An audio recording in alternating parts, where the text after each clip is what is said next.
بسم اللہ الرحمن الرحیم۔ السلام علیکم۔ میں ایک عورت تھی پر اپنے گھر والوں کا واحد سہارا تھی، اس لیے باہر نوکری کرتی تھی، پر اب عمر زیادہ ہونے کی وجہ سے نوکری بھی نہیں مل رہی تھی۔ جب میرے محلے کی پڑوسن نے بتایا کہ جنازے کو غسل دینے کی نوکری ہے، پہلے تو میں ڈر گئی، پر جب اچھی تنخواہ ملنے لگی تو میں مان گئی۔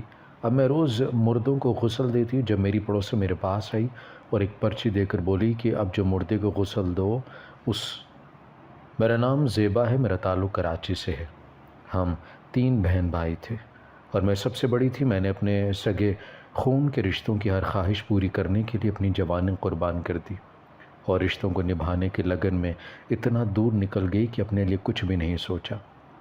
میں FA کر چکی تھی اور آگے پڑھنا چاہتی تھی، مگر کہتے ہیں نا کہ ہم جو کچھ سوچتے ہیں ویسا ہوتا نہیں ہے۔ میں اتنی خوش قسمت نہیں تھی کہ جو چاہتی وہ پا لیتی۔ ایک دن محلے میں کسی کا جھگڑا ہو گیا تھا۔ ابا ان کو روکنے لگے کہ بیٹھ کر بات کرو ایک دوسرے سے، اس طرح مت لڑائی کرو، مگر انہوں نے ایک دوسرے کو ڈنڈوں سے مارنا شروع کر دیا اور اسی دوران ابا کے سر پر اتنی گہری چوٹ لگی کہ ہاسپٹل پہنچتے پہنچتے ابا کی سانسیں رک گئی اور ابا ہمیں چھوڑ کر دنیا سے چلے گئے۔ مجھے یقین نہیں آ رہا تھا کہ ابا مجھے چھوڑ کر دنیا سے چلے گئے۔ ابا کا ہی تو سہارا تھا، ورنہ رشتہ دار تو سب کے ہم سے منہ موڑ چکے تھے، اور میں چونکہ بڑی تھی اس لیے گھر کی ساری ذمہ داری مجھ پر آ گئی۔ اماں بھی پریشان رہتی تھی۔ ابا کو گئے 3 ماہ ہو گئے تھے، جو جمع پونجی تھی وہ بھی آہستہ آہستہ ختم ہو رہی تھی۔ ایک دن میں نے اماں سے کہا کہ کب تک ایسے ہاتھ پر ہاتھ رکھ کر بیٹھے رہیں گے، اب مجھے کوئی کام ڈھونڈ لینا چاہیے۔ تو اماں نے کہا کہ ہاں میری بیٹی، اب تم نہیں گھر چلانا ہے، تم نہیں اپنے بہن بھائی کو پڑھانا ہے۔ تو میں نے کہا کہ اماں آپ پریشان نہ ہوں، بس میرے لیے دعا کریں کہ کوئی اچھا کام مل جائے۔ اگلے دن میں نوکری ڈھونڈنے نکل پڑی۔ کئی جگہوں پر گئی مگر سب نے یہ کہہ کر انکار کر دیا کہ FA پاس کے لیے کوئی جگہ نہیں۔ اسی طرح دھکے کھاتے کھاتے مجھے 2 ماہ ہو گئے تھے۔ روز اسی طرح تھک ہار کر شام کو گھر آ جاتی۔ اب میں بالکل نا امید ہو چکی تھی اور گھر کے حالات دن بدن بدتر ہوتے جا رہے تھے۔ مجھے کچھ کرنا تھا اپنوں کے لیے، ان کے سکھ کے لیے، اپنا ایک نام ایک مقام بنانا تھا، مگر اپنوں کے لیے کچھ کرنے کی لگن میں اپنا سب کچھ پیچھے چھوڑ آئی تھی، اپنے خواب بھی پیچھے چھوڑ آئی تھی۔ ہمارے باپ دادا کوئی جاگیردار تو تھے نہیں اور نہ ہی ابا کوئی سرکاری ملازم تھے جو حکومت کی طرف سے ان کے بچوں کے لیے کوئی وظیفہ لگا دیا جاتا کہ چلو اور کچھ نہیں تو ہماری پڑھائی کی ذمہ داری حکومت لے لیتی، مگر ایسا کچھ نہیں تھا کہ اب جو کرنا تھا مجھے ہی کرنا تھا۔ اور ایک دن میری محلے کے ایک دوست نے کہا کہ اس کی اماں ایک فیکٹری میں کام کرتی ہیں، اماں نے تمہارے لیے فیکٹری میں کام کرنے کے لیے بات کی تھی، انہوں نے تجھے بلایا ہے۔ میں خوش تھی کہ چلو کچھ تو راہ نکلے گی۔ اگلے دن میں فیکٹری چلی گئی۔ وہاں کا جو مینیجر تھا وہ ایک اچھا انسان تھا، انہوں نے میری دوست کی اماں کے کہنے پر مجھے نوکری دے دی۔ اب گھر کا گزر بسر اچھا ہونے لگا تھا، بھائی اور بہن دوبارہ سے پڑھنے لگے تھے، سب بہت خوش تھے، اماں بھی بہت خوش تھی اور ان کو دیکھ کر میں خوش تھی۔ ایک دن بھائی نے کہا کہ آپا میں شہر کے کالج میں پڑھنا چاہتا ہوں، آپ مجھے وہاں داخلہ دلوا دیں۔ تو اماں نے کہا کہ ہاں ہاں کیوں نہیں، تمہاری بہن تم لوگوں کے لیے ہی تو کما رہی ہے، جہاں کہو گے وہیں داخلہ دلوا دے گی۔ اور میں جو اتنی دیر سے کسی سوچ میں تھی کہ اماں نے ایک بار بھی مجھے اپنے لیے کچھ کرنے کا نہیں کہا، مگر ان سوچوں کو پرے دھکیل کر میں نے کہا کہ ہاں جیسا تم چاہو گے ویسا ہی ہوگا۔ مگر اب مجھے اور زیادہ محنت کرنا تھی اور اس کے لیے میں اوور ٹائم کرنے لگی اور بھائی کو کالج میں داخلہ دلوا دیا۔ اب بھائی کی پڑھائی کے ساتھ ساتھ اس کے ہاسٹل کا خرچ بھی دینا ہوتا تھا۔ بہن میٹرک میں تھی اور بھائی کو دیکھ کر وہ بھی کالج میں پڑھنے کی ضد کرنے لگی اور اب دونوں بہن بھائی شہر پڑھ رہے تھے۔ مجھے فیکٹری میں کام کرتے بہت عرصہ ہو چکا تھا۔ فیکٹری میں ایک لڑکا تھا عماد، اس نے کئی بار کہا کہ میں تمہارے گھر رشتے کے لیے اپنی ماں کو بھیجنا چاہتا ہوں، مگر میں نے کہا کہ میں بھی شادی نہیں کر سکتی، میرے اوپر میرے گھر والوں کی بہت ذمہ داریاں ہیں، میں اپنے گھر کی واحد کمانے والی ہوں۔ تو اس لڑکے عماد نے کہا کہ جو بھی ہے ہم مل کر سب ٹھیک کر لیں گے، ایک بار تم ہاں تو کر دو۔ میں نے کہا کہ ٹھیک ہے، مگر میں شادی کے بعد بھی کام کروں گی اور اپنے گھر والوں کا پیسہ دوں گی۔ تو عماد نے کہا کہ مجھے کوئی اعتراض نہیں، اور پھر کچھ دنوں بعد عماد اپنی اماں کے ساتھ میرے گھر پر آ گیا۔ میں اوور ٹائم لگانے کی وجہ سے گھر ٹائم پر نہیں پہنچ سکی اور عماد اور اس کی اماں جا چکے تھے۔ جب میں گھر پہنچی تو اماں سے پوچھا کہ آج کوئی آیا تھا؟ تو اماں نے کہا کہ ہاں تمہارے لیے ایک رشتہ آیا تھا، مگر لڑکے کی ماں نے کہا کہ ہمیں جہیز میں موٹر سائیکل چاہیے۔ ارے وہ تو پتہ نہیں کیا کیا تمہاری شادی کے نام پر سمیٹنا چاہتے ہیں، اسی لیے میں نے بھی ان کو صاف انکار کر دیا ہے کہ ہم جہیز نہیں دے سکتے، ہماری تو ایک ہی کمانے والی ہے۔ اور مجھے اس بات کا غصہ تھا کہ عماد نے مجھے جھوٹ بولا تھا کہ وہ میرا ساتھ دے گا، مگر وہ تو جہیز کا بھوکھا نکلا۔ اسے مجھ سے محبت نہیں بلکہ اس نے مجھ سے شادی ہی اپنا گھر چلانے کے لیے کرنی تھی۔ صبح فیکٹری سے چھٹی تھی اور میں دیر تک سوتی رہی۔ موبائل کی بیل سے میری آنکھ کھلی کہ جب موبائل پر نمبر دیکھا تو وہ عماد کا تھا۔ وہ مجھ سے بات کرنا چاہتا تھا مگر مجھے اس سے نفرت ہونے لگی کیونکہ وہ بھی باقی مردوں کی طرح لالچی ہی نکلا تھا۔ میں نے اس کا نمبر بلاک کر دیا اور دوبارہ سونے کی کوشش کرنے لگی مگر اب نیند کی جگہ سوچوں نے لے لی تھی۔ پھر جب اگلے دن میں کام پر گئی تو عماد فیکٹری نہیں آیا تھا۔ یہ نہیں تھا کہ مجھے اس سے محبت تھی یا میں نے وعدے قسمیں کھائی تھی، ایسا کچھ بھی نہیں تھا۔ بس اس دن کے بعد عماد فیکٹری نہیں آیا تھا اور میرا شک مزید بڑھتا جا رہا تھا کہ اماں نے جو کہا وہی سچ ہے۔ اسے جہیز کا لالچ تھا کہ پھر ایک دن میری دوست نے جو میرے ساتھ فیکٹری میں کام کرتی تھی اس نے بتایا کہ عماد نے شادی کر لی ہے، اسی لیے وہ کام پر نہیں آ رہا تھا اور مجھے اس سے نفرت ہونے لگی اور اب میں نے سوچ لیا تھا کہ میں اسے کسی قسم کا بھی تعلق نہیں رکھوں گی۔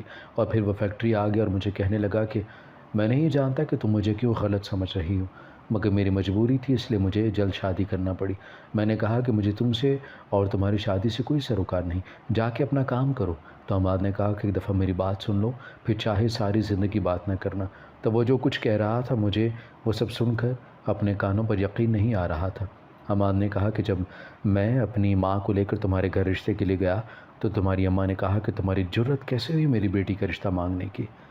اس کی شادی ریٹیک میں اس کی شادی نہیں کر سکتی، اس کی وجہ سے ہی تو ہمارا گھر چل رہا ہے۔ تو میں نے کہا کہ میں شادی کے بعد بھی زیبا کا ساتھ دوں گا، آپ مجھے اپنا بیٹا سمجھے اور اسے کام سے نہیں روکوں گا، مگر تمہاری اماں نے تو ٹھان لی ہے کہ وہ کبھی تمہاری شادی نہیں کریں گے۔ اور میری اماں نے کہا کہ عماد تم نے اپنی مرضی کی اور میں تمہارے ساتھ چلے گی رشتہ لینے، مگر انہوں نے صاف انکار کر دیا۔ اب تمہیں میرے بھائی کی بیٹی سے شادی کرنا ہوگی اور اگر تم نے میری بات نہ مانی تو میرا مرا ہوا منہ دیکھو گے۔ مجھے مجبوراً شادی کرنا پڑی۔ عماد پتہ نہیں کیا کچھ بتا رہا تھا اور میں اس دکھ کے سمندر میں ڈوبی تھی کہ میری ماں ایسا کیسے کر سکتی ہے۔ اماں نے تو کہا تھا کہ انہوں نے جہیز مانگا تھا اور حقیقت کچھ اور ہی تھی۔ میری ماں کو صرف پیسے سے غرض تھی، وہ تو کبھی میری شادی کرنا ہی نہیں چاہتی تھی۔ تب سوچوں سے نکلی جب عماد نے مجھے بازو سے پکڑ کر جھنجھوڑا اور کہا کہ تم ٹھیک ہو زیبا، تو میں نے اسے سب کچھ بتا دیا۔ تو وہ کچھ دیر سوچ کر بولا کہ تم پریشان نہ ہو، میں ہوں نا تمہارے ساتھ، تم خود کو سنبھالو۔ میں گھر آ گئی تو اماں نے مجھے آج وقت سے پہلے گھر آتے دیکھا تو کہا کہ آج جلدی آ گئی۔ میں آ گئی تو اماں نے کہا کہ کیا بات ہے، تمہاری طبیعت تو ٹھیک ہے؟ میں نے کہا کہ بس ایسے ہی سر میں درد ہے، اور تب میرا سر درد سے پھٹنے لگا۔ جب اماں نے کہا کہ وہیں فیکٹری میں درد کی دوا لے کر کھا لیتی، ایسے تو وہ آج کے دن کے آدھے پیسے تو کاٹ لیں گے، اور میرا بس نہیں چاہ رہا تھا کہ میں خود کو کچھ کر لوں۔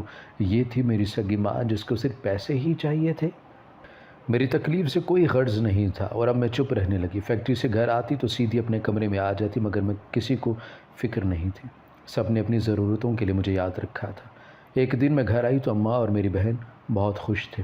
میں سیدھی اپنے کمرے میں چلے گئی تو میری چھوٹی بہن ہاتھ میں مٹھائی لے کر آئی اور کہا کہ آپا منہ میٹھا کر۔ تو میں نے کہا کہ کس خوشی میں؟ تو میری بہن نے کہا کہ آج میرے رشتے والے آئے تھے اور اماں نے میرا رشتہ پکا کر دیا ہے۔ میں نے کہا کہ بہت بہت مبارک ہو، اور وہ چلی گئی، مگر میرے اندر کی تکلیف مزید بڑھ گئی تھی۔ میرے اپنے جن کے لیے میں اپنے آپ کو قربان کر دیا تھا، اپنے خواب اپنے پیروں تلے رون دیے کہ میرے اپنوں کو کسی چیز کی کمی نہ ہو، اور آج وہی خون کے رشتوں نے مجھے اس طرح بھلا دیا جیسے میں ان کے کچھ بھی نہیں، اور میرے بنا ہی رشتہ بھی طے کر دیا۔ پھر ایک دن اماں نے کہا کہ اب تم اپنی فیکٹری والوں سے کہو کہ تمہاری 2-3 مہینے کی تنخواہ ایڈوانس میں دے دیں کیونکہ تمہاری بہن کی شادی کی تیاریاں شروع کرنی ہیں۔ رشتہ بہت اچھا تھا اس لیے میں نے فوراً ہاں کر دی اور ساتھ ہی رشتے کی تاریخ بھی دے دی۔ میں نے کہا کہ اماں کوشش کروں گی کہ وہ تنخواہ دے دے مگر میں نے وعدہ نہیں کرتی۔ تو اماں نے کہا کہ میں کچھ نہیں جانتی، تم کیسے بھی کر کے پیسے لا کر دو، شادی اسی دن ہوگی جو تاریخ دی ہے، میں اپنی بیٹی کو سب کچھ دے کر رخصت کروں گی، کوئی کمی نہیں چھوڑوں گی۔ اور اماں یہ کہہ کر کمرے سے چلی گئی، مگر میں یہی سوچتی رہ گئی کہ میں ان سب میں کہاں ہوں؟ کیا میں اماں کی سگی اولاد نہیں جو میرے ساتھ ایسا سلوک کر رہی ہیں؟ میری بہن کی شادی کی تیاریاں شروع ہو چکی تھیں اور وہ بہت خوش تھی، جو بھی تھی تو میری بہن، اور اسے دیکھ کر میں بھی بہت خوش تھی۔ اور پھر میری بہن کی شادی خیر و عافیت سے ہوگی اور وہ رخصت ہو کر سسرال چلی گئی۔ صبح جب فیکٹری جانے کے لیے نکلنے لگی تو اماں نے ایک لسٹ مجھے تھما دی اور کہا کہ یہ لسٹ ہے لوگوں کی جن سے میں نے ادھار پکڑا تھا شادی کے لیے۔ میں نے کہا کہ اماں جو پیسے میں نے دیے تھے کافی تھے شادی کے لیے۔ تو اماں نے کہا کہ ان سے تو صرف جہیز ہی تمہاری بہن کا بننا تھا، باقی خرچ کے لیے ادھار تو پکڑا تھا۔ اب تم وہ لوگوں کے پیسے جلد دے دینا ورنہ وہ مجھے پریشان کریں گے۔ اور میں بھاری قدموں سے چلتی ہوئی رکشے میں بیٹھ گئی۔ آج کام کرنے کو بالکل بھی دل نہیں چاہ رہا تھا۔ میں اپنی ہی سوچوں میں گم تھی جب فیکٹری کے آنر نے آ کر کہا، بی بی یہاں کام کرنے کے پیسے دیے جاتے ہیں، فارغ بیٹھنے کے نہیں۔ اور میں شرمندہ سی ہو کر کام کرنے لگی۔ ایک طرف میرے اپنے تھے جن کو میری ذرا پرواہ نہیں تھی، اور دوسری طرف عماد تھا جس سے میرا کوئی بھی رشتہ نہیں تھا، مگر وہ پھر بھی میری فکر کرتا تھا۔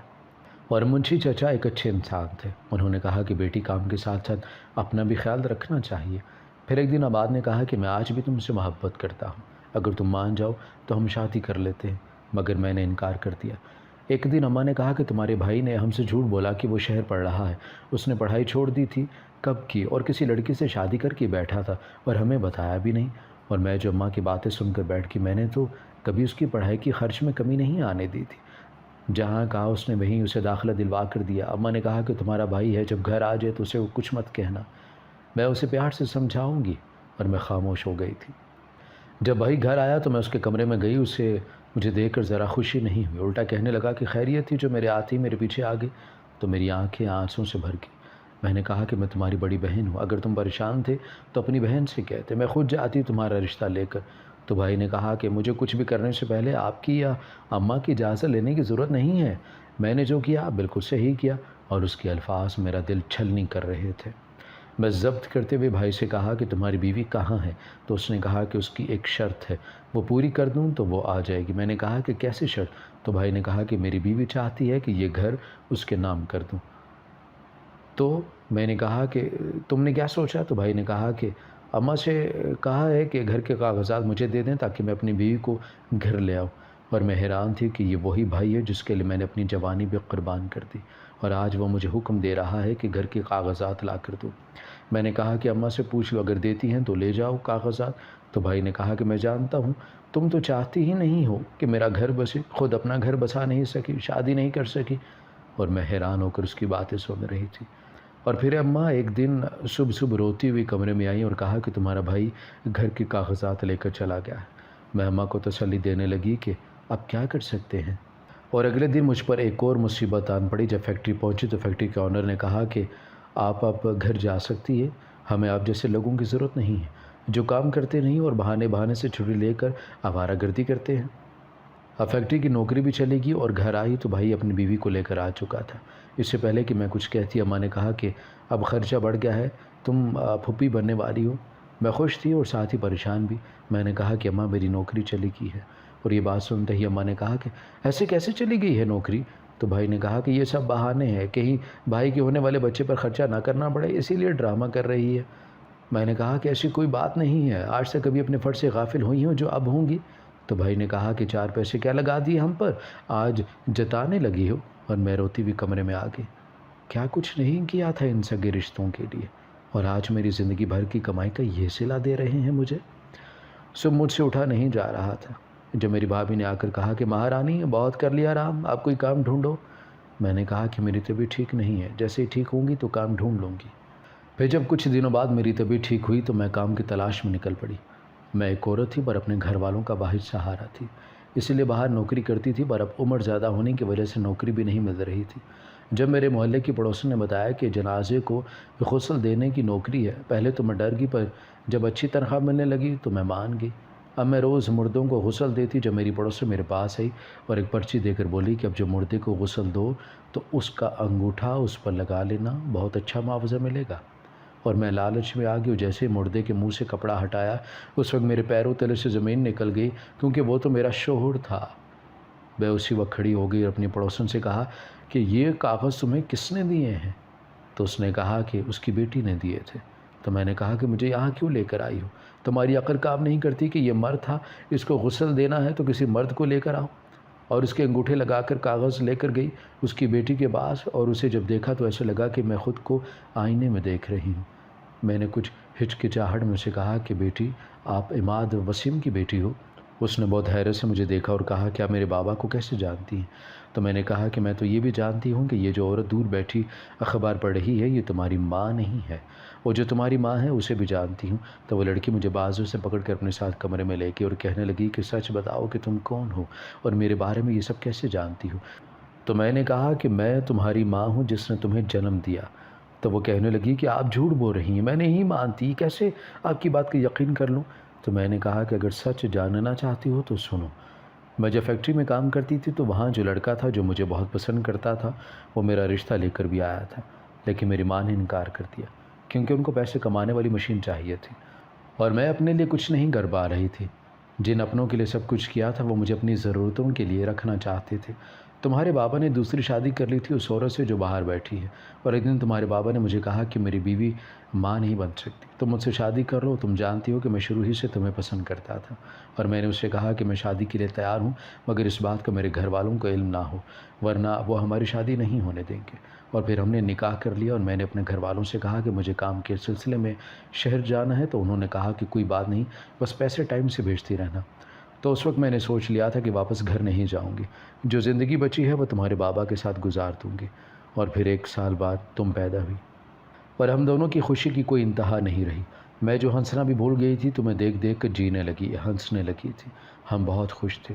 جب ایک دن میں کچھ سامان لینے بازار گئی اور جب واپس گھر آئی تو تمہارے بابا اور تم گھر پر نہیں تھے۔ میں نے سوچا کہ شاید کہیں باہر نکلے ہوگے تمہیں لے کر، لیکن جب رات ہوگی اور تمہارے بابا کا نمبر بھی بن جا رہا تھا تو میں پاگلوں کی طرح تم دونوں کو ڈھونڈنے لگی، مگر تمہارا اور تمہارے بابا کا کچھ پتہ نہیں چل سکا۔ میں تو یہ جانتی ہی نہیں تھی کہ تمہارے بابا نے مجھے دھوکہ دیا اور تمہیں لے کر کہیں چلے گئے ہیں، اور میں نا امید ہو کر واپس گھر چلی گئی اور گھر والوں کو کچھ نہیں بتایا تھا۔ اور جب گھر والوں نے بھی مجھے اس طرح فارغ بیٹھے دیکھا تو مجھے طعنے دینے لگے کہ اگر یہاں رہنا ہے تو کما کر لے کر آؤ، اور میں مردے کو غسل دینے کا کام کرنے لگی۔ اور آج جب تمہارے بابا کو دیکھا تو میں تمہیں ڈھونڈتی ہوئی یہاں آ گئی۔ میں بھی بات کر رہی تھی جب عماد میرے شوہر کی پہلی بیوی کمرے میں آ گئی۔ اس نے سب کچھ سن لیا اور عماد نے مجھے سب بتا دیا تھا۔ اسے وہ پچھتاوا جینے نہیں دے رہا تھا۔ انہوں نے سب کچھ اپنی ماں کی محبت میں کیا تھا۔ وہ کہتے تھے کہ مجھے اس بیماری کی صورت میں سزا ملی ہے جو میں نے زیبا کو دھوکہ دیا تھا اور بچی لے کر تمہارے پاس آ گیا۔ میری سوتن ایک اچھی عورت تھی اور اس نے میری بیٹی سے کہا کہ میں اس بات کی گواہ ہوں کہ زیبا ہی تمہاری ماں ہے، اور میری بیٹی روتی رہی میرے گلے لگ گئی۔ زندگی نے جہاں مجھ سے سب کچھ چھینا تھا وہیں میری بیٹی کی صورت میں مجھے سب کچھ لٹا بھی دیا تھا، اور جو کاغذات پر انگوٹھا لگوائے تھے وہ میں نے اپنی بیٹی کو دے دیے اور اس سے پوچھا کہ یہ کاغذ کس چیز کے ہے؟ تو میری سوتن نے بتایا کہ حماد کو جب پتہ چلا کہ اسے کینسر ہے تو اس نے یہ گھر جائیداد اپنی بیوی زیبا یعنی تمہارے نام اور اپنی بیٹی کے نام کر دیے تھے، اور اگر تم نہ ملتی تو آدھی جائیداد کسی ٹرسٹ کے نام پر چلی جاتی۔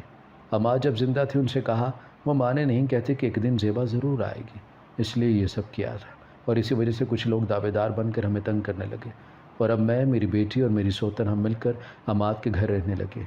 میری سوتن نے مجھے جانے نہیں دیا تھا اس لیے ان کے ساتھ ہی رہنے لگی، اور اب جا کے آج سکون نصیب ہوا تھا۔ مجھے میری بیٹی مل گئی تھی اور اپنے گھر والوں کو میں چھوڑ آئی۔ ہماری ویڈیو اگر آپ کو پسند آئی ہے تو ضرور لائک کیجیے، اپنی رائے دینا چاہیں تو کمنٹس کیجیے، اچھی لگے تو شیئر کیجیے۔ اس کے ساتھ ساتھ اگر آپ نے ہمارا چینل سبسکرائب نہیں کیا تو ضرور کیجیے اور بیل آئیکن پر لازمی کلک کیجیے تاکہ ہماری ہر آنے والی ویڈیو آپ تک بر وقت پہنچ سکے۔